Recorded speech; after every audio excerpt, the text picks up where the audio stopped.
PKL season 8 जैसे जैसे अपने एंड की तरफ बढ़ रहा है, वैसे वैसे टीमें अपने जी जान से जुट गई हैं। दिन के पहले मुकाबले में बंगाल वॉरियर्स की टीम ने तमिल थलाइवास को पटकनी दी। वहीं दूसरे मुकाबले में जयपुर की टीम ने तेलुगु की टीम को बुरी तरह से हराकर प्लेऑफ की उम्मीदों को जिंदा कर दिया है। दोनों मैचों में क्या हुआ, किस खिलाड़ी ने तगड़ा खेल दिखाया, इन सभी बातों से पहले बात कर लेते हैं विंजो ऐप की। अब आप विंजो ऐप पर जाकर 100 से ज्यादा गेम्स खेल सकते हैं, जो कि 12 अलग अलग भाषाओं में है। खास चीज ये है कि यहां पर आपको रमी, पोकर, फ्री फायर जैसे ढेर सारे गेम्स मिलते हैं। इनके अलावा एक नया फीचर भी है, फैंटेसी वॉर, जहां पर आपको एक्सपर्ट्स की बनी बनाई टीमें मिलेंगी और आप इसमें से किसी भी टीम को अपनी टीम बना सकते हैं। इसके अलावा वर्ल्ड वॉर कॉन्टेस्ट में जाकर आप 2 से 4 टीमों के साथ भिड़कर जीत भी सकते हैं। तो है नए काम का ऐप। इतना ही नहीं, अब आपको विंजो ऐप पर 50 रुपए का साइन अप बोनस भी मिल रहा है। यह ऑफर सिर्फ ललन टॉप यूजर्स के लिए। चलिए अब लौटते हैं मुकाबलों पर। सबसे पहले बात बंगाल और तमिल के मुकाबले की। मौजूदा चैंपियन बंगाल वॉरियर्स ने अपने बेमिसाल खेल के दम पर सीजन का जो 122वां मुकाबला था, उसमें तमिल थलाइवास की टीम को 52-21 के एक बड़े अंतर से हरा दिया। बंगाल की 21 मैचों में ये 8वीं जीत है। थलाइवास को इस सीजन की 10वीं और लगातार 6ठी हार भी देखने को मिली है। दोनों टीमें प्लेऑफ की दौड़ से लगभग बाहर हो चुकी है, जबकि बंगाल की टीम आज एक चैंपियन टीम की तरह खेलती हुई नजर आई। उसके लिए मनिंदर सिंह ने 14, मोहम्मद नबी बख्श ने 13, अबुजार मेघानी ने 6 और रण सिंह ने 4 पॉइंट्स लिए।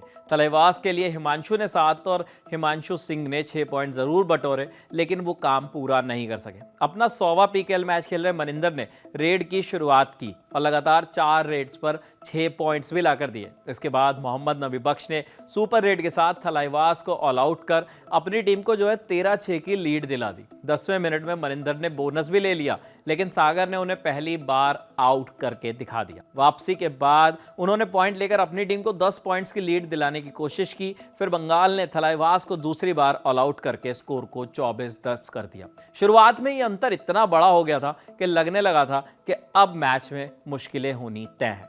ऑल इन के बाद भी बंगाल ने लगातार 2 अंक लिए। मनिंदर 5 के डिफेंस में डू और डाई रेड पर गए और अंक लेकर इस सीजन का अपना 15वां सुपर 10 पूरा कर अपने 100वें मैच को उन्होंने यादगार बना दिया। पहला हाफ पूरी तरह से बंगाल के नाम ही रहा। उसके रेडर्स ने 7 मुकाबलों में 17 पॉइंट जुटाए, जबकि डिफेंस ने 3 के मुकाबले 7 पॉइंट्स लिए।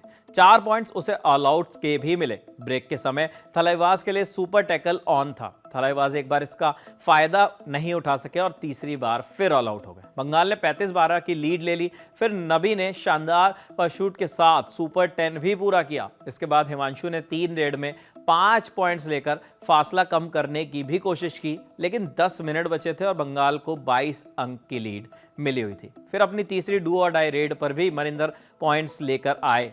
इसके बाद नबी ने बंगाल को डू और डाई रेड पर भी पॉइंट्स दिलाए। थलाइवास के लिए एक बार फिर सुपर टैकल आना था। 5 मिनट बचे थे और स्कोर बंगाल के पक्ष में 44-19 हो गया था। बंगाल मैच को धीमा कर रहा था।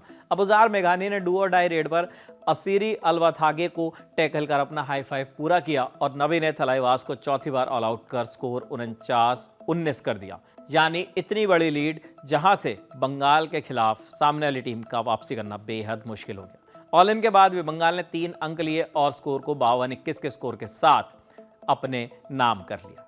पहला मैच इतना तगड़ा दिखा, वहीं जिनका जो दूसरा मैच रहा वो और भी कमाल का था। जयपुर की टीम ने जीत दर्ज करते हुए पॉइंट्स टेबल को और भी ज्यादा उलझा दिया है।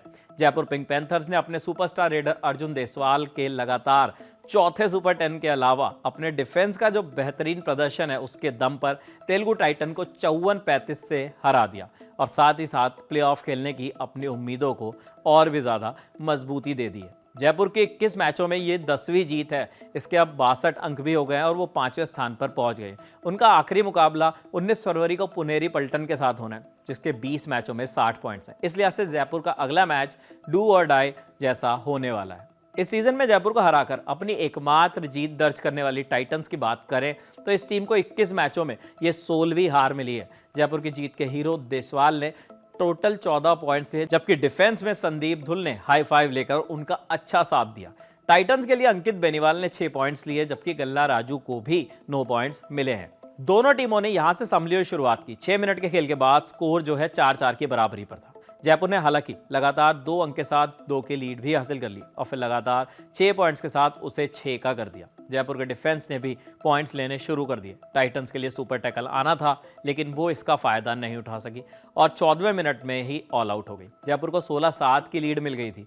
ऑल इन के बाद अर्जुन देसवाल ने अपना पहला टच पॉइंट भी लिया। फिर अंकित बेनीवाल ने मुकाबले की पहली सुपर रेड के साथ अपनी टीम को 3 पॉइंट्स दिलाए।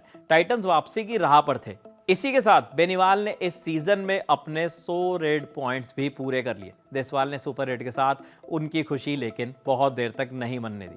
स्कोर जयपुर के पक्ष में 20-10 हो गया था। जयपुर की टीम आधे से ज्यादा अंतर से आगे चल रही थी। आदर्श टी ने हालांकि सबको चौंकाते हुए देसवाल के खिलाफ एक शानदार एडवांस टैकल किया। पहले हाफ के खत्म होने तक जयपुर को 13 पॉइंट्स की लीड मिली हुई थी। टाइटंस हालांकि एक बार फिर ऑल आउट की कगार पर दिख रहे थे।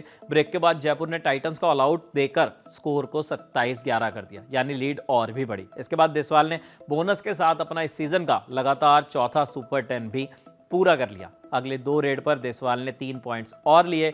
टाइटंस एक बार फिर ऑल आउट की कगार पर दिखने लगा। इसे अंजाम देकर जयपुर ने इस बार स्कोर 38-15 कर लिया। यहां से जयपुर की जीत लगभग पक्की हो गई थी, क्योंकि टाइटंस जिस तरह खेल रहे थे उसे देखते उनकी वापसी नामुमकिन लग रही थी। 10 मिनट बचे थे और जयपुर को 40-18 की लीड मिली हुई थी। टाइटंस ने हालांकि मैच में पहली बार जयपुर को सुपर टैकल की स्थिति में डाला जरूर। आदर्श ने 2 रेड पर 3 पॉइंट्स भी लिए और टाइटंस ने जयपुर को ऑल आउट करके स्कोर को 29-46 कर दिया। इसी बीच संदीप धुल ने अपना हाई फाइव पूरा किया और उनकी टीम ने 50 अंक का आंकड़ा भी छू लिया। इस तरह से जयपुर की टीम ने आसानी से इस मुकाबले को जीत लिया और प्लेऑफ्स में अपनी उम्मीदों को जिंदा रखा है। अब देखना होगा कि प्रो कबड्डी लीग के इस आखिरी दिनों के मैचेस में कौन सी टीम दबदबा दिखाती है और आगे बढ़ते हुए प्लेऑफ्स में खेलती है। प्रो कबड्डी लीग का कवरेज लगातार लल्लन टॉप स्पोर्ट्स की खास पेशकश कहां से कबड्डी में जारी है। और अगर आपको कबड्डी के अलावा बाकी खेलों से जुड़े वीडियोस भी चाहिए तो आप हमारे चैनल लल्लन टॉप स्पोर्ट्स को सब्सक्राइब कर सकते हैं, जिसका लिंक हमने डिस्क्रिप्शन बॉक्स के अंदर दिया है। इसके अलावा हम लोग इंस्टाग्राम, ट्विटर और फेसबुक पर भी मौजूद हैं। वहां पर आप हमारे पेजेस को लाइक और फॉलो कर सकते हैं, जहां पर आपको तमाम खेलों से जुड़ी खबरों का इंस्टेंट अपडेट मिलता है। कैमरे के पीछे हैं जतिन, मैं हूं विपिन। देखते रहिए दी लल्लन टॉप। शुक्रिया। साउथ की फंडू फिल्मों का रिकमेंडेशन चाहिए? जानने के लिए लाइक और सब्सक्राइब करें लल्लन टॉप सिनेमा।